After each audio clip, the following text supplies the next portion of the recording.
Welcome back, folks. Our Global Outlook is sponsored by Maury's newsletter, Global Outlook. To receive a complimentary copy, just log on to our website, theworldreport.org.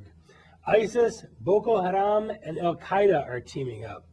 The U.S. is provoking Russia with military exercises, and General Al Sisi is closing down over 27,000 mosques in Egypt. That's got to be the biggest headline of this segment to me. Yeah, I didn't know they had that many.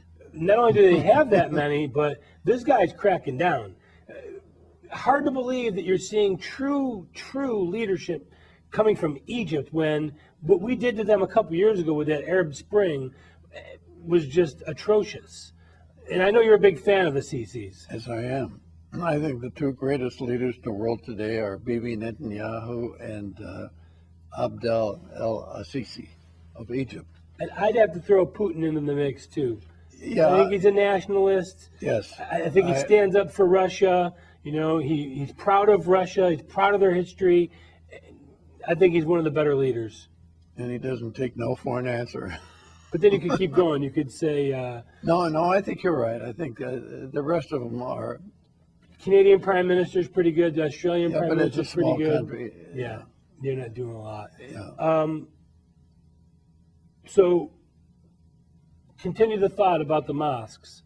You don't hear about that anywhere in the American media. Well, not only that, though, he's killed thousands of people that don't pay attention to what he wants. And unfortunately, in those uncivilized areas, he has no other choice. I'll give you an example.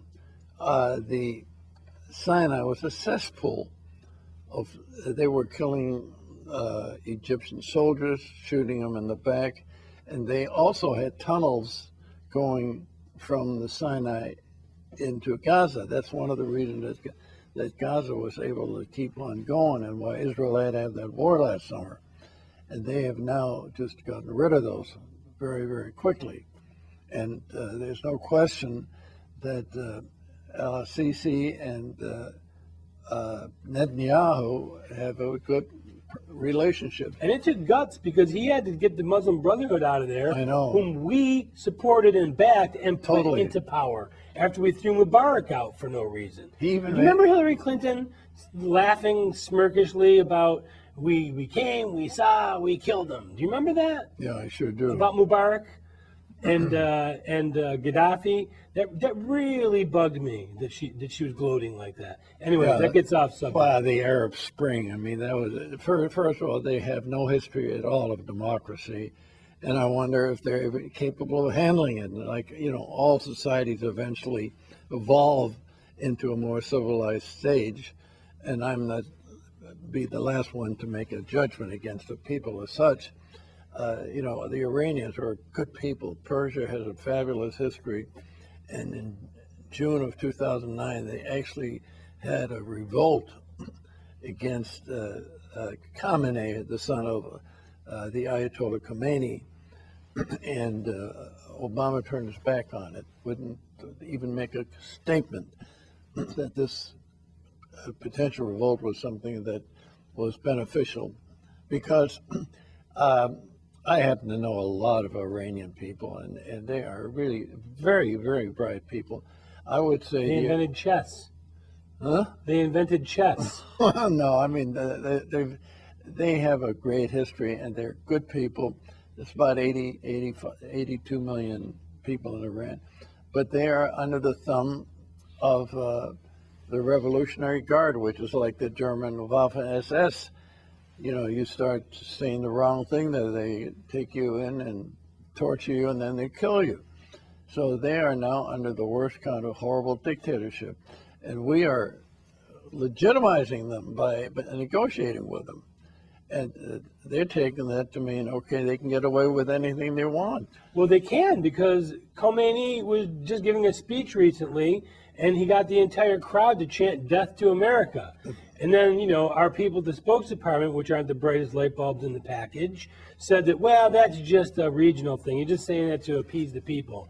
Now, what do you sit down and negotiate with these people? Well, first of all, you know, we have a State Department that goes all the way back to Roosevelt recognizing Saudi Arabia as a major country back in 1933. It's one of the many things I criticized Roosevelt for.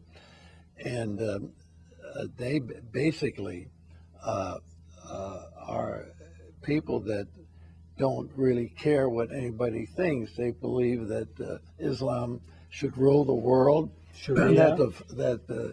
the flag of Muhammad should fly from the White House. I know how they want to bother even doing that, but they've said that in the last couple of weeks also. Yeah. They will not rest until the flag of ISIS runs from the White House. And now you've got ISIS, Boko Haram, and Al Qaeda, basically enemies of each other, but the enemy of my enemy is my enemy, so they team up. Well, yeah, but you've got them now. The Houthis, I think they call them, rebels, are pro-Iranian. They've taken over Yemen now.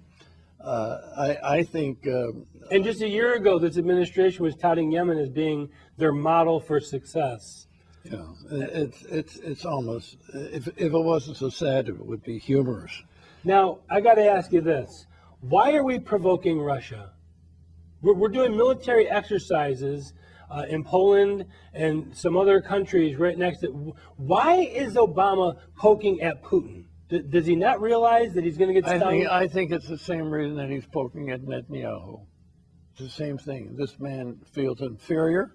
He feels that these guys are sharper, smarter, better than he is, and he's going to show them that he can still do something. And he's got the most rotten State Department we've ever had. You know, the State Department has always been pro-Arab.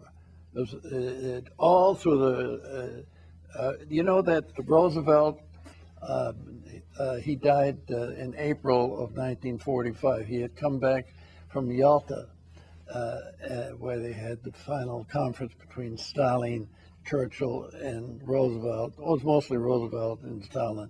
They cut up Europe pretty good. You know, you can have this and this and this.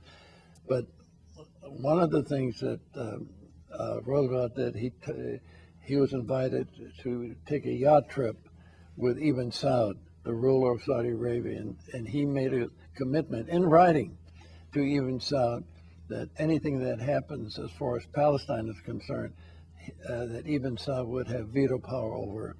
So if Roosevelt had lived, there would have been no Israel. It's probably something, one of those little facts. Now, why didn't you save that for our moment in history? That would have been a good one. Yeah, well, I got a better one. Okay. We need to step aside for a brief moment. Our political insider and moment in history are on deck. Again, if you missed any segments, you can just go to our website, theworldreport.org. And when you're there, just make a comment or recommend us. And you can also follow Maury on Twitter. He's becoming quite the tech guy, at Beschloss.